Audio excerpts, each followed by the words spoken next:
जमीन से 480 फीट ऊंचे 4500 साल पुराने इस पिरामिड के अंदर ऐसा क्या था जिसको सिर्फ देखने के लिए रिसर्चर्स ने एक रोबोटिक कैमरा पिरामिड के अंदर भेजा।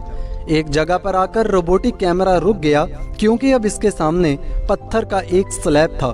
रिसर्चर्स का मानना था कि इस स्लैब के पीछे जरूर कोई ऐसा राज छुपा है जो पिछले 4500 सालों से दफन है।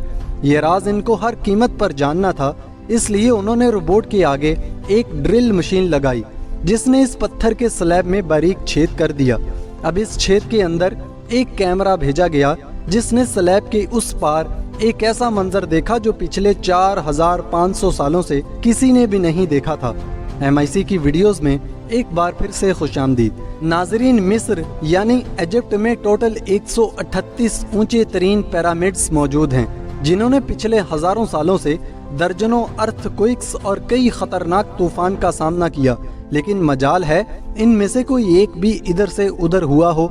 इनमें से सबसे ऊंचा और बड़ा pyramid great pyramid of Giza कहलाता है और इस पिरामिड की बेस का एरिया 13 एकड़ है। यानी इस पिरामिड के अंदर हैरत अंगेज तौर पे एक दो नहीं बल्कि पूरी 9 फुटबॉल फील्ड्स आराम से फिट आ सकती हैं।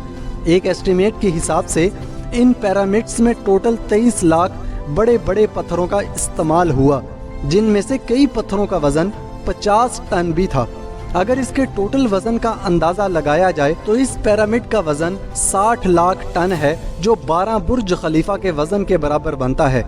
लेकिन इतने ऊंचे और आलीशान पिरामिड्स बनाने का आखिर मकसद क्या था? हजारों साल पहले जब इंसान के पास कोई टूल्स भी मौजूद नहीं थे, तब इन पिरामिड्स की दीवारों को कैसे इंच बाय इंच लेवल किया गया, कैसे 50 टन वजनी पत्थरों को स्क्वायर शेप में काटकर बगैर क्रेन के ही 480 फीट ऊंचाई तक पहुंचाया गया, और इनको बनाने में ऐसे कौन से इंजीनियर्स का हाथ था जिन्होंने इन पिरामिड्स को अर्थक्वेक प्रूफ के साथ साथ इनकी तमाम साइड्स को एग्जैक्टली 51.5 डिग्री के एंगल पे सेट किया। ये सब आप जान सकेंगे आज की इस वीडियो में। तो आइए शुरू करते हैं। Challenge number 1। कई सदियों से मुख्तलिफ रिसर्च टीम्स इस पिरामिड की कंस्ट्रक्शन टेक्निक जानने के लिए सर जोड़ कर बैठी थी कि आखिर इस पिरामिड की हर side exactly north, south, east और वेस्ट पे बगैर कैंपस के कैसे सेट की गई होंगी। कई एक्सपर्ट्स का मानना है कि उस टाइम के आर्किटेक्ट्स ने सबसे पहले ऐसी जमीन तलाश की होगी जो लाखों टन वजनी पत्थरों का वजन झेल सके।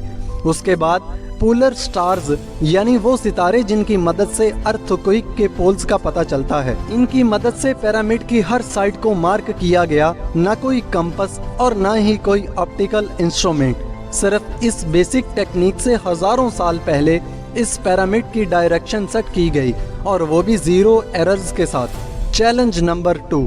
अगला चैलेंज था जमीन को लेवल करने का। जिस 13 एकड़ की जमीन पर इस पिरामिड को बनना था, इसका लेवल थोड़ा सा भी आउट होता तो 23 लाख पत्थरों के इस पहाड़ का खड़ा होना बिल्कुल भी मुमकिन नहीं था। अब इस जमीन को लेवल करने के लिए उस टाइम के इंजीनियर्स के पास ना ही लेजर लेवलर था और ना ही बबल लेवल।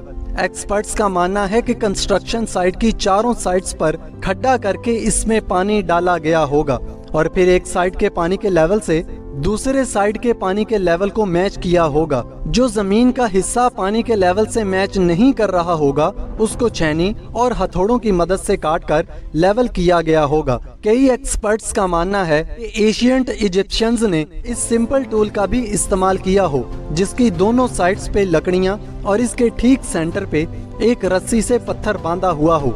अगर पत्थर जमीन से टच हो गया और इसकी रस्सी ठीक सेंटर लाइन पे आ रही होगी तो इसका मतलब है कि बीच की जमीन परफेक्टली लेवल्ड है। Challenge number 3। अब पिरामिड कंस्ट्रक्शन साइट पे डायरेक्शन भी सेट थी, मार्किंग्स भी हो चुकी थी और जमीन का लेवल भी सेट था। अब बारी थी कंस्ट्रक्शन स्टार्ट करने की, जिसके लिए लाखों टन वजनी और बड़े पत्थर रिक्वायर्ड्स थे। ये पत्थर काटने के लिए ना ही इनके पास ग्राइंडर्स थे और ना ही जैक हैमर्स, लेकिन फिर भी उन्होंने 50 टन वजनी पत्थर काटे भी और इनको स्क्वायर या रेक्टेंगल शेप भी दिया। लेकिन आखिर किसकी मदद से? जी हाँ, यही वो सिर्फ एक टूल था जिसकी मदद से पत्थरों को काटा गया। एक्सपर्ट्स का मानना है कि पिरामिड की कंस्ट्रक्शन पे इस्तेमाल होने वाली छेनी सिर्फ कॉपर से ही नहीं बनी थी, क्योंकि इनको ये भी बात मालूम थी कि कॉपर नर्म होता है और पत्थर नहीं काट सकता, इसलिए इसमें एक केमिकल आर्सेनिक भी शामिल किया गया था।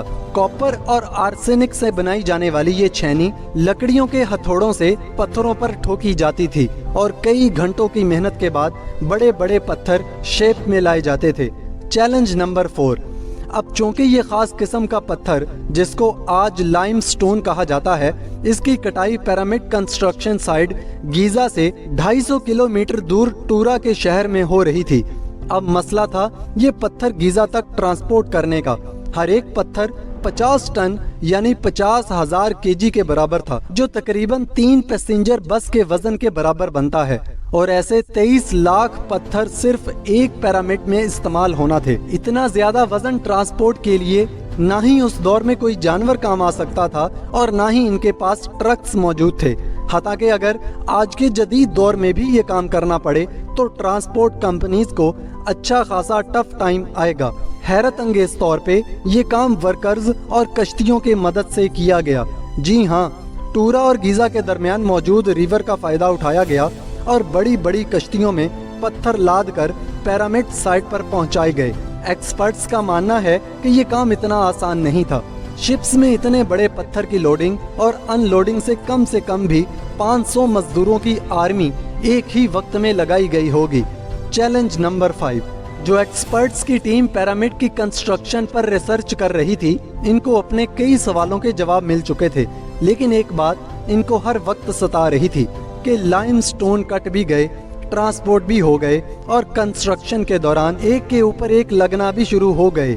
मसला ये था कि पत्थर इतनी ऊंचाई तक आखिर पहुंचाए कैसे गए होंगे।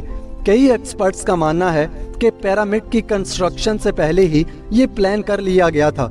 या तो ये स्पाइरल ट्रैक के जरिए ऊपर गए होंगे या फिर जिग-जैग तरीके से, लेकिन ये बात तो तय है कि 50,000 केजी के पत्थर ऊपर मजदूरों की आर्मी की मदद से ही खींच कर गए होंगे।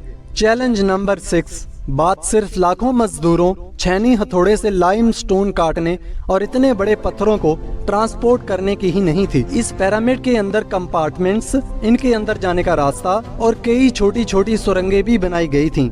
बाकी सब चीजें तो ठीक थी, लेकिन एक चीज एक्सपर्ट्स को हैरान कर गई और वो ये थी कि अंदर के कंपार्टमेंट्स में जो पत्थर इस्तेमाल हुआ था वो लाइमस्टोन नहीं बल्कि ग्रेनाइट था। जी हाँ, ग्रेनाइट एक ऐसा पत्थर है जो डायमंड के बाद दुनिया का सबसे सख्त तरीन स्टोन माना जाता है। आजकल के मॉडर्न दौर में भी ग्रेनाइट बड़े बड़े ग्राइंडर्स की मदद के सिवा काटा ही नहीं जा सकता। दुनिया भर के कई आर्कियोलॉजिकल एक्सपर्ट्स को पिरामिड का विजिट भी करवाया गया, लेकिन किसी को भी इस बात का सुराग नहीं मिला कि 4500 साल पहले इजिप्शियंस के ग्रेनाइट जैसे ठोस पत्थर को इतनी सफाई से कैसे काटा था। आखिरकार कई सालों के बाद एक्सपर्ट्स ने इस मिस्ट्री को भी सॉल्व कर लिया। इजिप्शियंस ने ग्रेनाइट को इतनी सफाई से एक ऐसे आरे से काटा था जिसके दांत ही नहीं थे। जी हाँ, बगैर दांतों वाले इस आरे के दोनों साइडों पर वजन डालकर इसको ग्रेनाइट पर चलाया जाता था और बीच में बजरी डाली जाती थी। एक्सपर्ट्स का मानना है कि इस तरीके से इतने बड़े पत्थर को काटने में 4 महीनों का वक्त लग जाता था।